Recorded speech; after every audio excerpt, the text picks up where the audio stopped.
네, 안녕하세요. AP투자연구소의 인사무의 팀장입니다. 오늘 알아볼 기업은 칩셋 미디어고요. 코드 번호는 094360입니다. 현재 시각 2월 22일 12시 17분을 지나고 있는 시점인데요. 일단 지난주 금요일에 이어서 오늘도 한번 리뷰를 진행하게 될 것 같고요. 오늘 뭐 조금 지난주 조금 뭐였더라?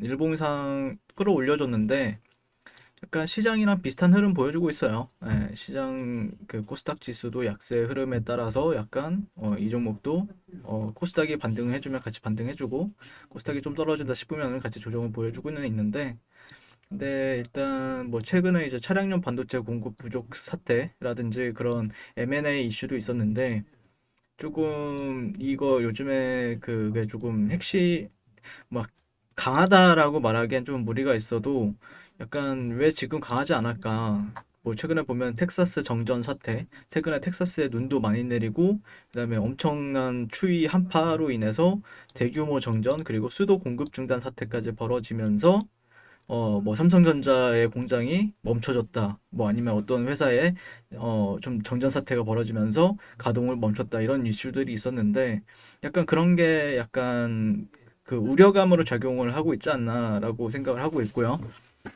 예. 그래서 조금 조기 해소는 좀 더 요원해졌다라고 얘기하고 있고, 업계에 따르면 오스틴에 위치한 삼성전자 S2 라인과 NXP의 ATMC와 오크힐 팹, 그리고 인피니온의 FAB25의 가동 중단 사태가 발생한 상황이다. 예. 그래서 삼성전자도 중요하지만 이 기업 같은 경우 NXP사와도 이제 중요하기 때문에 이렇게 중단이 되면은 뭐 이게 나중에 반도체 가격이 올라가면은 그에 따라서 이제 수혜를 당연히 받는데 이렇게 중단이 되면은 일단은 우려감이 작용을 할 수 있겠죠. 주가적인 측면에서 보게 되면요.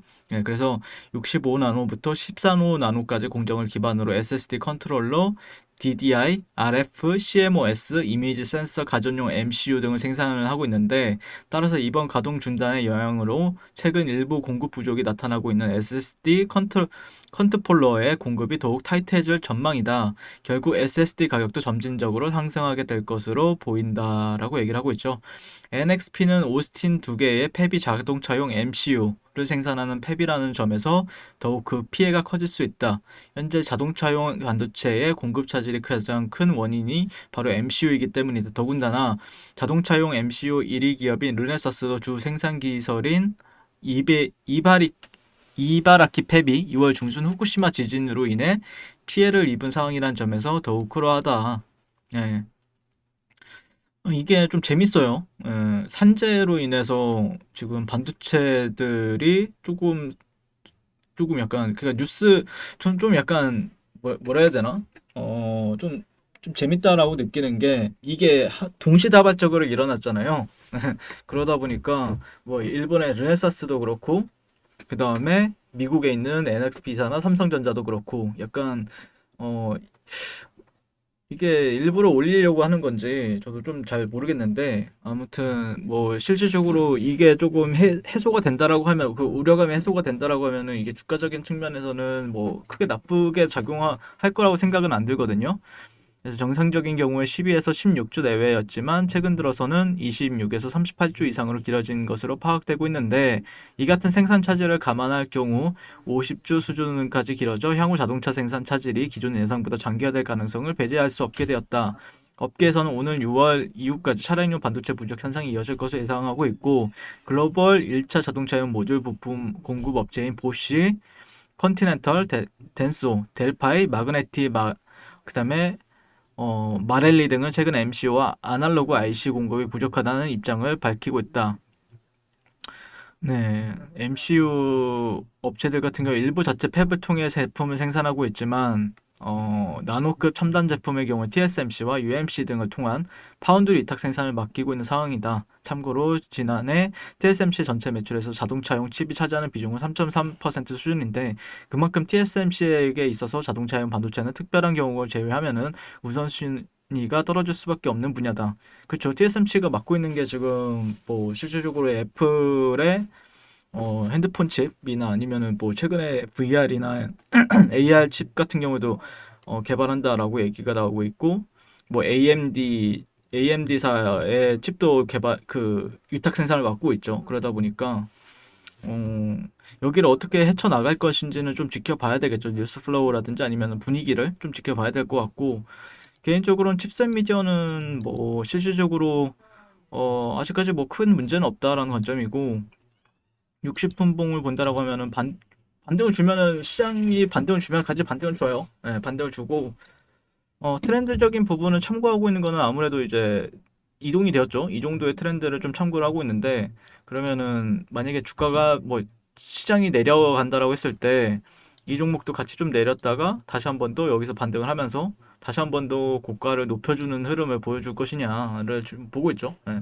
그래서 이 종목이 가지는 특성을 보게 되면은 보통 이제 상승 추세다라고 하면은 실질적으로 상승 추세라고 하면은 직전 매물대 아니면 직전에 고가를 지지받고 올라가는 게 보통 일반적이죠. 예, 일반적인데 이 종목 같은 경우에는 약간 트렌드를 타면서 가요. 예, 종목이 올라갔다가 이렇게 되잖아요. 그러면 다시 한 번 더 고가를 높이고 나서 떨어졌다가 여기서 다시 한 번 더 이런 식으로 갔다가 또 고가를 높여요. 그럼 여기서 지지받아야 될 거 아니에요. 그럼 여기서 한번 지지받는 척하고 다시 한 번 더 내렸다가 그 다음에 올리는 경우가 있죠. 네, 보시면은 종목의 특성을 보시게 되면 약간 채널이라고 하면 한 이 정도 채널을 보는 게 맞을 것 같고요. 근데 지금 상황에서 네, 채널이 가죠. 그 다음에 다시 한 번 더 직전에 저가까지 거의 내려온 다음에 다시 한 번 더 고가를 높여요. 네, 그 다음에 다시 한 번 더 그러면 이런 데나 아니면은 직전에 이런 구간들이 지지를 받아야 되잖아요. 그 일부러 다 깼다가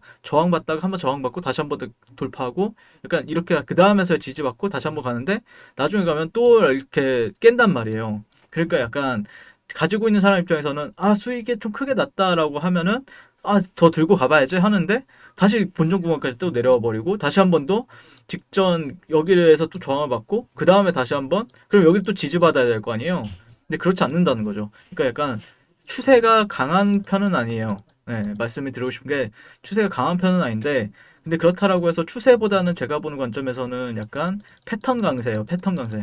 그러니까 여기서 보면은 결국에는 이 안에서 이런 사이클로 내려왔을 거고 여기서 보면은 또 이런 식으로 어떤 패턴이 있거든요. 그 다음에 직전 여러 데서 또 지지받고 또 반등. 약간 이런 흐름이 계속해서 진행이 되고 있죠.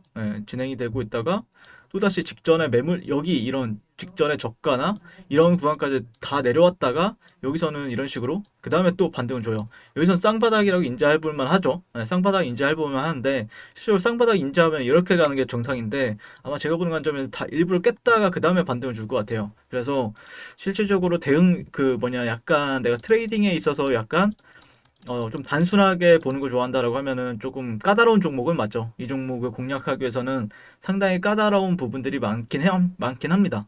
그래서 조금 대응을 한다라든지 아니면 내가 들고 간다라고 하면은 좀 전반적인 좀 트레이딩이나 아니면은 그다음에 조금 정확하게 지켜볼 필요가 있겠죠. 이 종목이 어떤 형태로 가는지. 그러니까 정석적인 종목들은 이런 식으로 올라가는 게 이제 대부분 이런 식으로 상승 추세로 이어지는 게 반면인데, 이 종목 같은 경우는 그렇지 않다. 이 종목 같은 경우에는 추세가 강하지 않다 보니까 어떤 패턴에 있어서 이렇게 아래 위로 엄청 흔들다 간다라는 게 특징이죠. 그러다가 한번 쭉 쏘는 경우도 있을 수 있습니다. 그래서 항상 이게 장점과 무슨 기법이든지 아니면은 어떤 패턴이라든지 아니면 어떤 사이클이라든지 다 장점과 단점이 있어요. 그러다 보니까 좀 적절하게 섞어가면서 그 대응이라든지 아니면은 종목을 끌고 가는 게 맞지 않을까라고 생각을 합니다. 이상 칩셋 미디어에 대해서 리뷰를 해봤고요. 오늘도 시청해주셔서 감사드립니다. 항상 송구 투자를 응원할게요. 네, 그리고 무료 추천 종목을 매일매일 드리고 있습니다. 네이버에서요. AP투자연구소를 검색하시고요. 홈페이지로 갈 수 있는 링크가 나옵니다. 클릭하시게 되면은 홈페이지로 접속을 하실 수가 있고요. 화면 가운데 라이브로 깜빡깜빡하는 게 보이실 겁니다. 그 밑에 2021년 무료 추천 종목이 있습니다. 클릭하시게 되면은 매일매일 저희 소장님께서 댓글로 리딩을 해 드리고 있습니다. 그래서 뭐 2월 19일, 2월 18일 그리고 오늘의 추천 종목의 동향을 한번 살펴보도록 할게요. 네, 7시 32분부터 댓글 리딩에 들어가신 걸 보실 수가 있고요. 주말 사이에 있었던 미증시에 대한 설명부터 뭐 상승과 하락에 대한 이유까지 댓글로서 리딩을 도와드리고 있습니다. 자, 그리고 9시가 되면요. 추천 종목이 나가게 되는데요. 종목명, 매수가, 1차 목표가, 손절가가 함께 제시가 됩니다. 오늘 같은 경우에는요. 삼보산업 현재가 2,150원 기준 매수, 목표가 2,215원, 손절가 2,050원으로 대응합니다. 이런 식으로 목표가와 손절가가 제시가 되고요. 그랬을 때 이제 주가가 상승하게 되어 목표가에 도달했을 때는 목표가에 도달했다고 댓글로서 리딩을 도와드리고 있고, 하락하면 하락하게 되었다고 손절에 대한 리딩도 함께 해드리고 있습니다. 지금 이 무료 추천 종목은 로그인을 하지 않아도 누구나 다 볼 수 있는 공개되어 있는 댓글 리딩이기 때문에 홈페이지에 오셔서 종목이 필요하신 분들은 많은 도움 받아가시면 좋겠습니다. 감사합니다.